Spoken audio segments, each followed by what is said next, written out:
Meus amados, a graça e a paz do Senhor Jesus, espero que todos estejam continuando, né, continuamente crescendo na graça, no conhecimento do nosso Senhor e Salvador Jesus Cristo, né, conhecendo os fundamentos da mensagem do Evangelho e, por isso mesmo, procurando conhecer qual que é a boa, perfeita e agradável vontade de Deus, expressa ali nos mandamentos, né, na lei de Deus dada através de Moisés.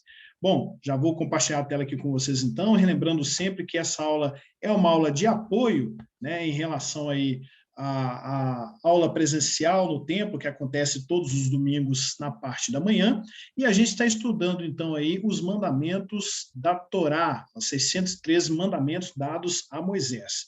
Apenas a título então aí de recordação, não são mandamentos idealizados pelo próprio Moisés, não são, portanto, mandamentos de homens, são mandamentos inspirados por Deus, que o próprio Jesus disse que não cairia um tio desse mandamento, ou um J, né? Tudo isso é aportuguesado, viu, gente? Porque tem línguas que não tem tio, né? O hebraico, por exemplo, não tinha. Então, lá na língua hebraica não é um tio que Jesus está falando, no grego não é um tio que Jesus está falando, né? São outras letras lá que ele disse que não cairiam do mandamento até que tudo tivesse sido cumprido. Então, as leis que Deus deu a Moisés não foram idealizadas por Moisés, são leis de Deus, tá bom? Já comentei com vocês nas aulas anteriores, estamos utilizando a estrutura que esse rabino aí da Idade Média criou, né, a estrutura que ele criou, ela facilita bastante o fato de elencar os mandamentos, né? E ele encontrou 613 mandamentos, é uma estrutura sólida, e por isso mesmo nós estamos utilizando ela aqui. Os 613 mandamentos constituem 248 ordens, né, ou orientações, mandamentos, e 365 proibições.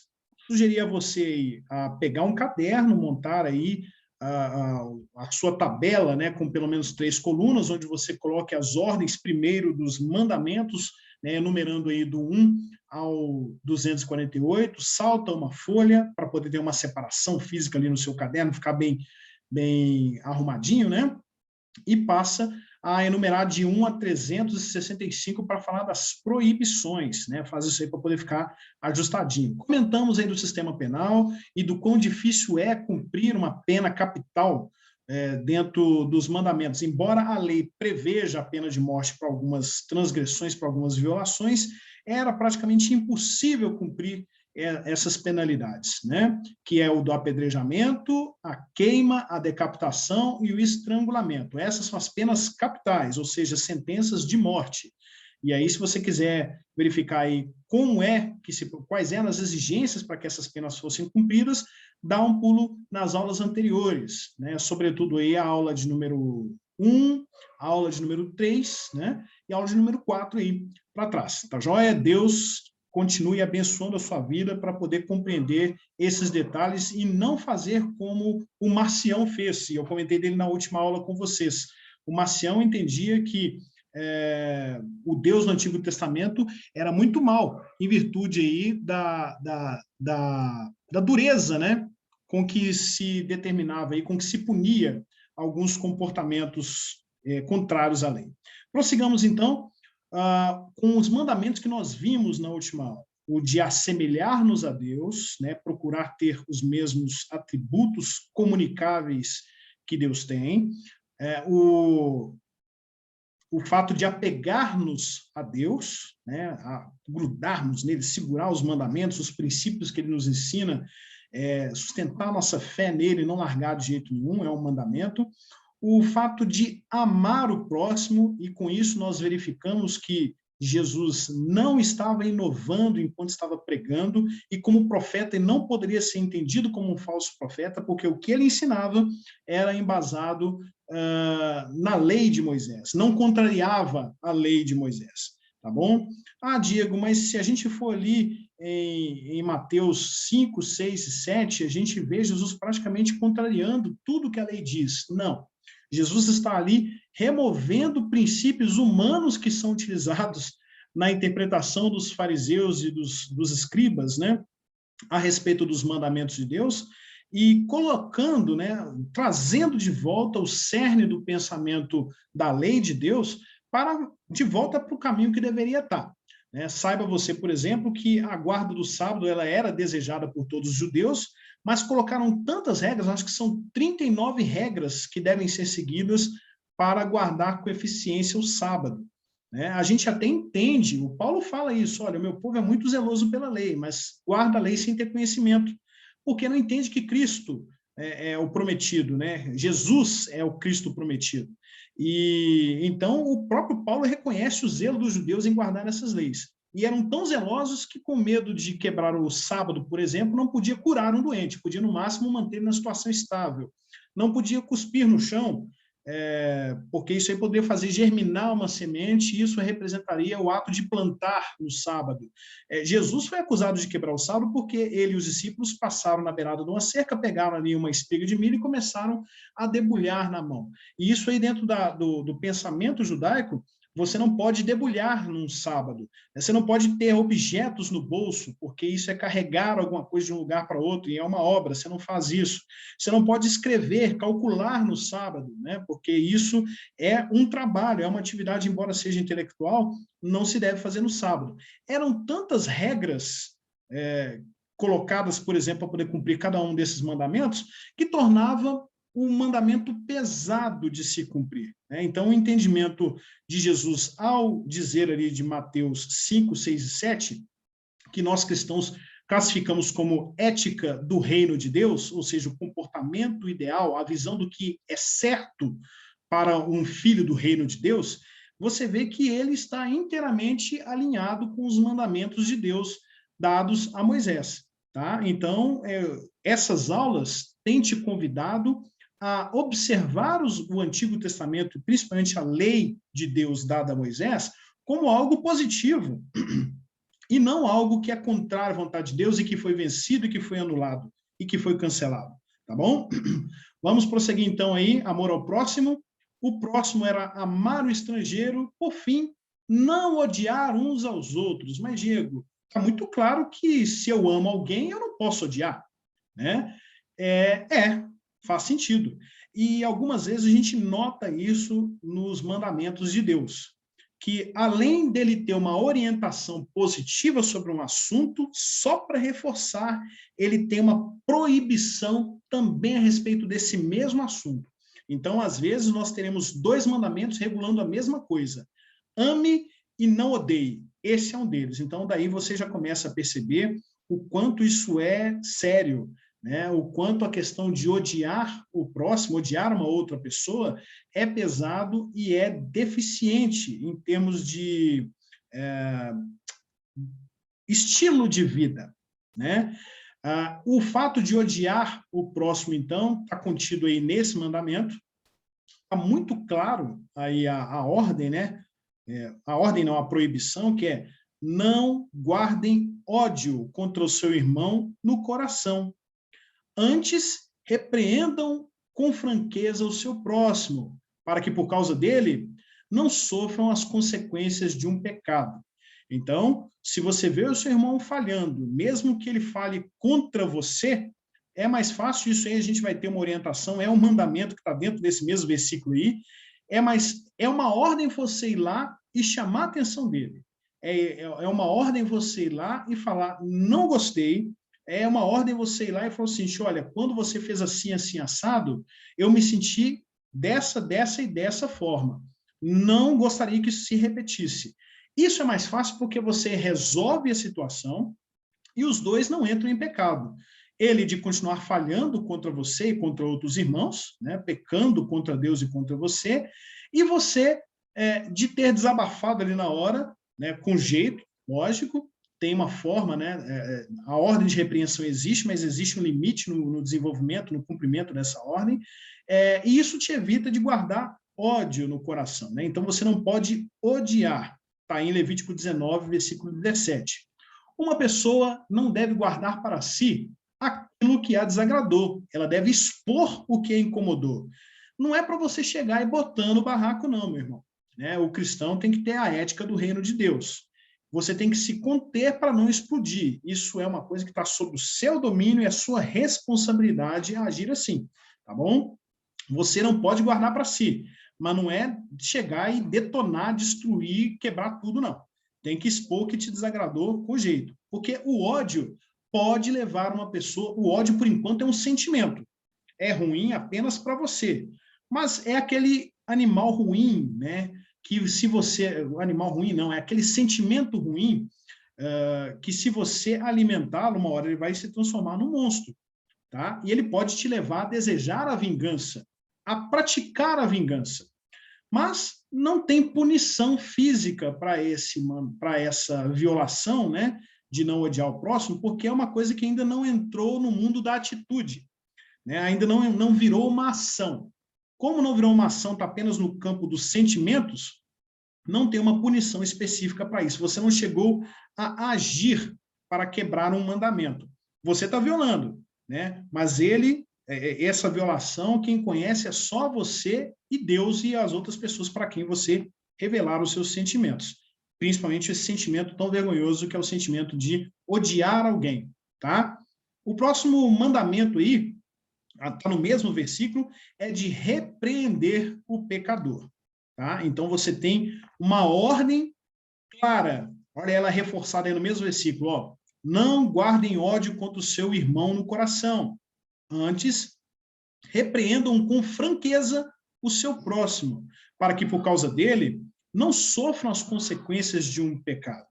Tá? Então, aqui você vê a ordem divina de repreender com franqueza, com clareza, pode até ser sem rodeios, vá direto ao assunto, mas a partir desse momento que você repreendeu e resolveu as diferenças, morre ali a situação, apaga esse sentimento do seu coração, tá? Se foi contra você. Se você está vendo uma pessoa que está prestes a cometer um pecado, a violar uma lei dada pelo próprio Deus, é ordem de Deus que você chame a atenção dessa pessoa, não faz isso não é do agrado de Deus. Inclusive, né, a recomendação é de que ao repreender, você consiga repreender de uma forma que você instrua e ensine o que era o certo a se fazer.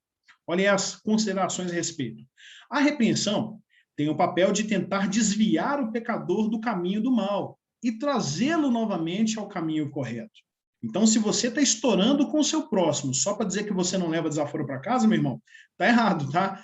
Você tem que repreender o seu irmão que está em falha, repreender o pecador, com um coração misericordioso, no sentido de que ele está trilhando o caminho do pecado e está prestes a cair num abismo, né? Porque alguns pecados, inclusive, como eu já disse para vocês, a pena deles é a morte. Tá, estamos num país, estamos numa era onde não se cumprem penas de morte. Mas se esse pecado valia a morte lá no Antigo Testamento, por que ele não pode, então, condenar o pecador de hoje, né, ao inferno, se ele morrer nessa conduta? Né? É uma coisa a se pensar. Perder a herança do reino de Deus por conta de sentimentos ruins, tal como o ódio, ou de condutas inadequadas, ou deixar alguém seguir para esse caminho, porque não advertiu, não lhe chamou atenção, é uma falha. É lógico, né, que para a gente ter autonomia, para a gente ter, como é que eu vou dizer aqui? Tem uma outra palavra, né? Para a gente ter legitimidade ao chamar a atenção de alguém, ao repreender alguém, nessa área que a gente está chamando a atenção, a gente tem que ser muito correto, porque senão você vai tentar repreender e vai receber uma contrarresposta que vai indicar um pecado seu, que vai indicar um comportamento ruim seu. Esse mandamento, meu irmão, ele te proíbe, por exemplo, de virar, ver uma pessoa cometendo ou caminhando para o cometimento de um pecado e você falar como vários cristãos falam. Deixa que o Espírito Santo vai tocar no coração dele, ele vai saber que isso é errado. Uma hora ele vai descobrir que isso é errado. Meu irmão, se ninguém ensinar, não tem como o outro aprender. E, na verdade, lógico que Deus pode atuar direto no coração das pessoas, mas nós somos os instrumentos mais comuns que Deus usa. Nós é que fomos chamados para ser atalaias. Nós que fomos chamados... O atalaia é aquele guarda que fica em cima do muro da cidade, né, para poder avisar que o inimigo está chegando. Então, o atalaia tem a obrigação de avisar para os moradores da cidade. Esconde todo mundo, ou se prepara todo mundo, o inimigo está vindo aí. Nós temos que avisar ao povo do mundo, como atalaias, de que o juízo de Deus está às portas, prestes a chegar. Se as pessoas morrem né? A culpa por falta de aviso, a culpa é do atalaia. Então, é papel nosso como igreja, como cristãos, advertirmos o mundo e os crentes quando eles estiverem no caminho do pecado, tá bom? Se o pecador pedir perdão ao ofendido, o ofendido tem que perdoar.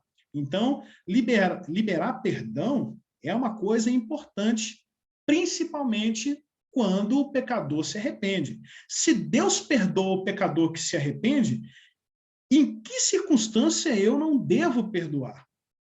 Né? O que me autoriza a não perdoar? Se Deus perdoa, por que eu não vou perdoar? E o pior é que é exatamente esse argumento que as pessoas usam para não perdoar.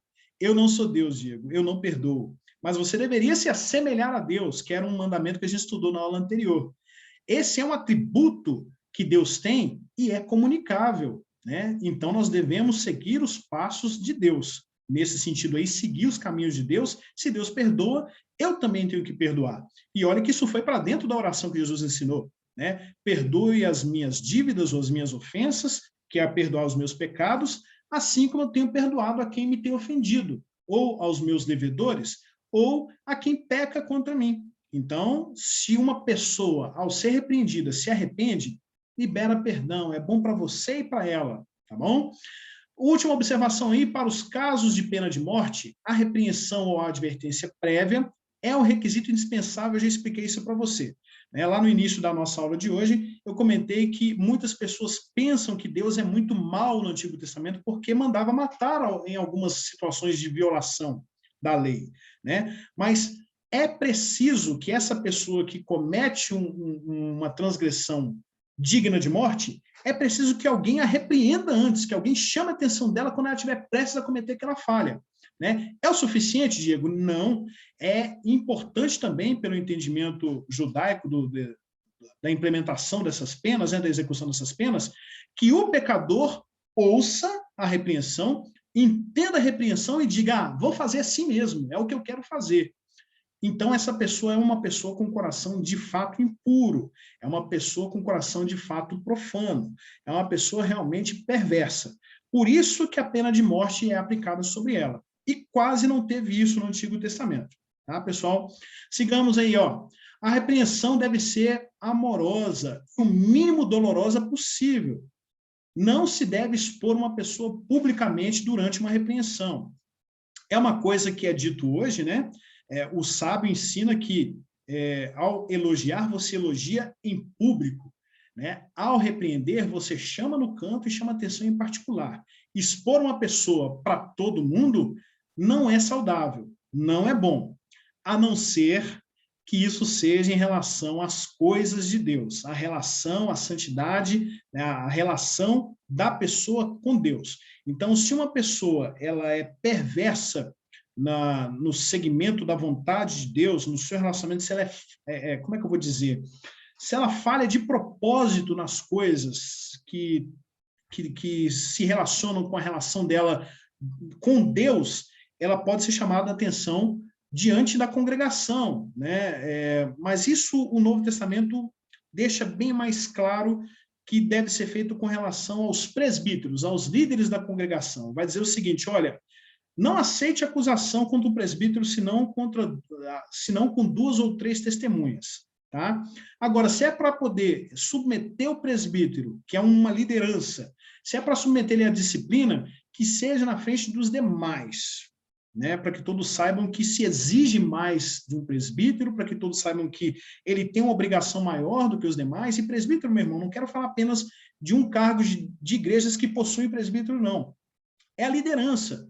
Tá? Qualquer pessoa em posição de liderança, o exemplo que ela oferece tem que ser maior do que a dos demais. Né? E por essa exigência dela ter que apresentar exemplos muito melhores, é que a repreensão dela também tenha que servir de exemplo para os demais. Tá bom? Mas, fora disso, quando você vai repreender uma pessoa, você chama ela no canto. E as repreensões têm que ter capacidade de instruir a pessoa, de ensinar ela a corrigir a conduta errada dela e explicar como ela deve agir. Por isso que, quando o seu pastor te chama para poder chamar atenção, quando o seu pastor te chama para te corrigir, espera-se que ele também use a Bíblia para poder te ensinar, meu irmão. Isso que você está fazendo não está de acordo com a vontade de Deus, de acordo com esse ensinamento das Escrituras. Porque além de te corrigir, te tirar do caminho do mal, ele também te conduz para o caminho correto, te chama de volta para o caminho correto. Tá bom? Então, a repreensão é nesse sentido.